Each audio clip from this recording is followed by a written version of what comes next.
C'est donc ce jeudi que la BCE se réunit, banque centrale qui, c'est une certitude, quasi-certitude, ne baissera pas ses taux d'intérêt directeurs. Bonjour Xavier. Bonjour David. Xavier Timbaud, directeur principal de l'OFCE. Plus aucun opérateur de marché sérieux ou économiste digne de ce nom ne croit en un geste de la BCE ce jeudi. Pourtant, la conjoncture se dégrade toujours en Europe. Certains disent que ça aurait milité quand même pour une première baisse de taux, dès maintenant. Vous en pensez quoi ? Alors, beaucoup de gens militent pour que, effectivement, il y ait une baisse de taux immédiatement. Après, il n'y aura pas. Il n'y en aura pas parce que, bon, non seulement c'est un peu le consensus aujourd'hui de tous les observateurs, mais enfin, c'est surtout parce que la Banque Centrale Européenne l'a annoncé plusieurs fois par le biais de plusieurs gouverneurs, dont un des plus dovish, qui est le gouverneur grec, et qui a dit une baisse des taux en avril serait tout à fait inattendue, une grande surprise, et ça ne m'étonnerait pas que ça se passe en juin. Bon, peut-être ça aura lieu en mai. Mais là, on est en mars.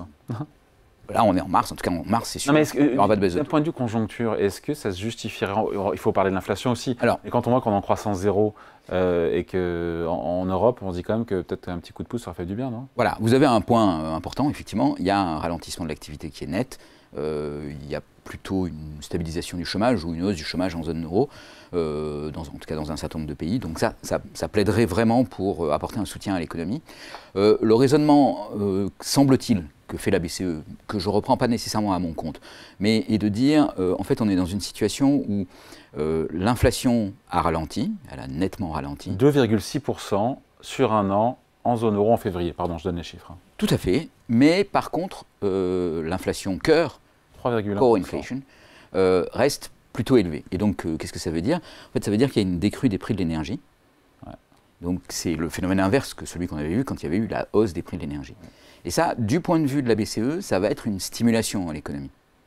C'est-à-dire que donc, ce n'est pas la peine de les ménages vont gagner en pouvoir d'achat par ce reflux des prix de l'énergie, un petit peu des prix alimentaires. Donc, du coup, bah voilà, c'est pas la peine de stimuler l'économie, puisque l'inflation cœur, core inflation, nous montre qu'il y a toujours une tendance à la hausse des prix et des salaires, en particulier dans les services. Et donc ça demande de plutôt garder. Mais quand on vient au plus haut en zone euro, en inflation, on était quoi, 6, 7, je ne me souviens plus. Oui. On est encore une fois à 2,6. Ça pourrait inciter la BCE à commencer à bouger, à s'adapter, adapter ses taux à cette désinflation qui est en cours. Alors, là où vous avez raison, c'est que quand on était à 6 d'inflation et que l'inflation cœur était à 3, était plus qu'à 3. Non. Quand on était à 6, elle était à moins. Enfin, ok. Non. Bon, à vérifier. On vérifiera. Mais en tout cas, quand elle était à 6, elle était très au-dessus de l'inflation cœur. Et donc, ça induisait un ralentissement. D'accord? Puisqu'il y avait une ponction du pouvoir d'achat des ménages, il y avait en fait un transfert de revenus de la zone euro vers les pays producteurs d'énergie principalement. Si effectivement le raisonnement que veut appliquer la BCE aujourd'hui, c'est de dire quand les prix de l'inflation sont bas, ça stimule l'économie, la BCE aurait dû appliquer ce raisonnement quand les prix de l'énergie étaient hauts, en disant là ça ralentit l'économie, donc c'est pas la peine de la ralentir par une hausse de taux. Donc oui, puisque quand les prix de l'énergie étaient au-dessus, le taux d'inflation des prix de l'énergie était au-dessus de l'inflation cœur, la BCE a jugé qu'il fallait quand même augmenter les taux. On pourrait se dire que elle ne va pas tenir trop compte de cet argument à la baisse. En fait, si. Et donc, elle va rester sur une position prudente. Qu'est-ce qu'elle attend? Une position d'attentisme. Qu'est-ce qu'elle attend concrètement, la BCE? Parce que la désinflation est en cours. Encore une fois, on l'a dit, 2,6% d'inflation en février sur un an en zone euro.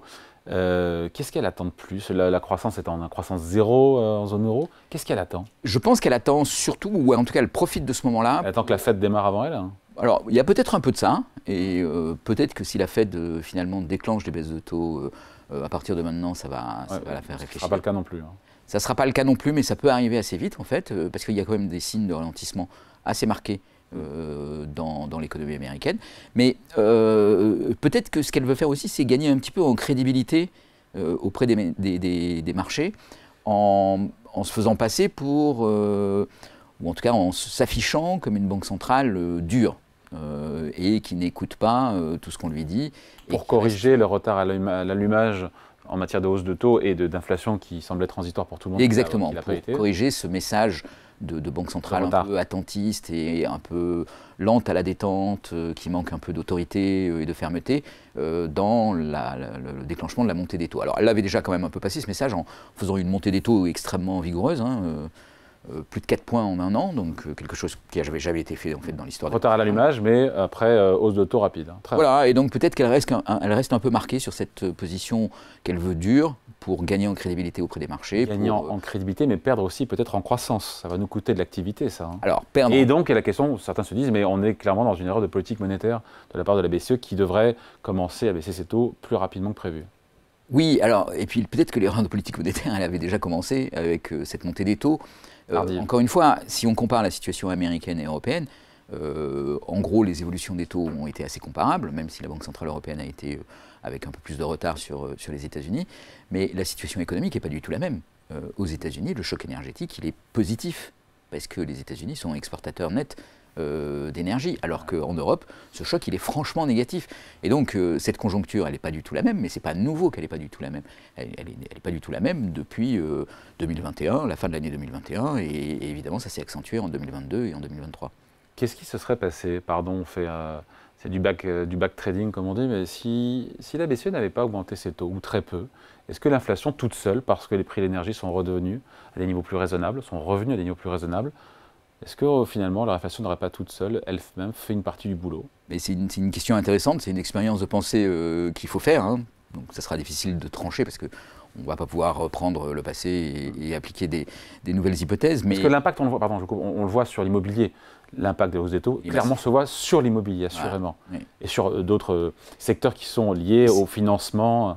Mais sinon, en dehors de ça? Bah oui, sinon, en dehors de ça, on ne voit pas vraiment d'impact. On peut se poser la question de savoir si cet impact sur l'immobilier, il est pertinent, parce qu'il va avoir des conséquences qui vont être durables. On en a parlé dans une autre émission, mais ça va alimenter une crise du logement, parce que derrière, il y a des constructions qui ne seront pas faites. Donc, il y a des ménages qui ne vont pas se loger. Donc, c'est en termes de bien-être pour les ménages qui accèdent au logement ou en termes d'activité dans le secteur de la construction, on voit bien que le choc, il est extrêmement violent. L'inflation était divisée par 2 ou 3 suite à ce qu'a fait la BCE. Ouais. Si elle n'avait rien fait, on serait où en termes d'inflation?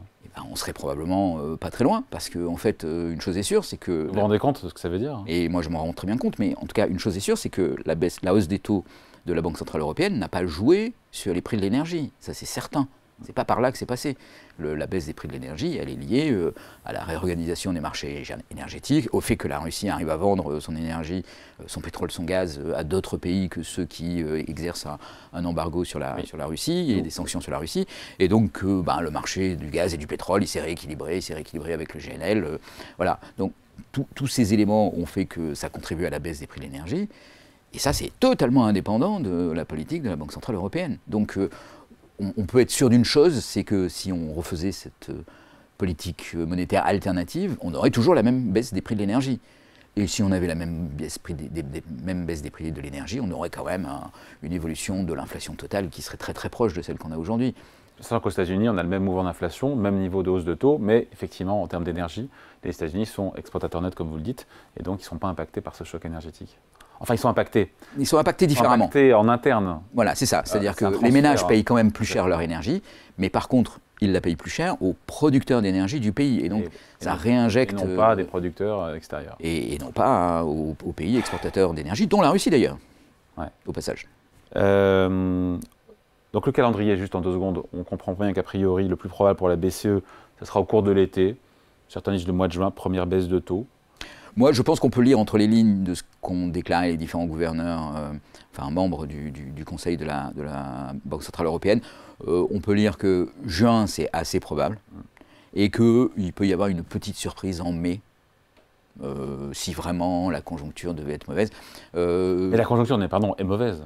Demain, la Banque Centrale Européenne va publier ses prévisions. Oui, ça peut nous donner un indicateur. Donc, ça va nous donner un indicateur sur est-ce qu'ils pensent que la situation est mauvaise ou juste pas bonne. Voilà. Donc, peut-être que ça nous donnera un petit peu de quoi alimenter une baisse de taux un tout petit peu plus tôt que juin, mais si c'est plus tôt que juin, c'est mai Ça ne change pas la face du monde. Et ça ne va pas changer la face du monde. Non, Ça nous mettra dans une situation de moindre incertitude peut-être, mais ça aurait comme contrepartie une conjoncture qui serait plus dégradée. Donc je ne suis pas sûr qu'au final on y gagne de ce point de vue-là. Les marchés, les investisseurs ont été très agressifs en début d'année sur les baisses de taux anticipées pour 2024, jusqu'à 150 points de base sur l'année. Aujourd'hui, quand on regarde les prévisions, c'est beaucoup plus raisonnable. On est sur 3 baisses de taux, 75 points de base. On est revenu à la raison, on est revenu sur terre. Oui, sans doute. Bon, après, évidemment, ça va dépendre beaucoup de quand est-ce qu'on commence, parce qu'on imagine aussi que ces baisses de taux vont être plutôt graduelles. Et comme elles vont être plutôt graduelles, on imagine que la première, elle serait plutôt d'un quart de point, et puis qu'ensuite on aurait peut-être un demi-point. Donc, c'est difficile d'arriver à plus de 0,75 points avec 3 baisses de taux. S'il y en avait eu 4, on aurait pu aller au-delà. Si on commence en mai, quoi. On y revient, ça dépendra du timing.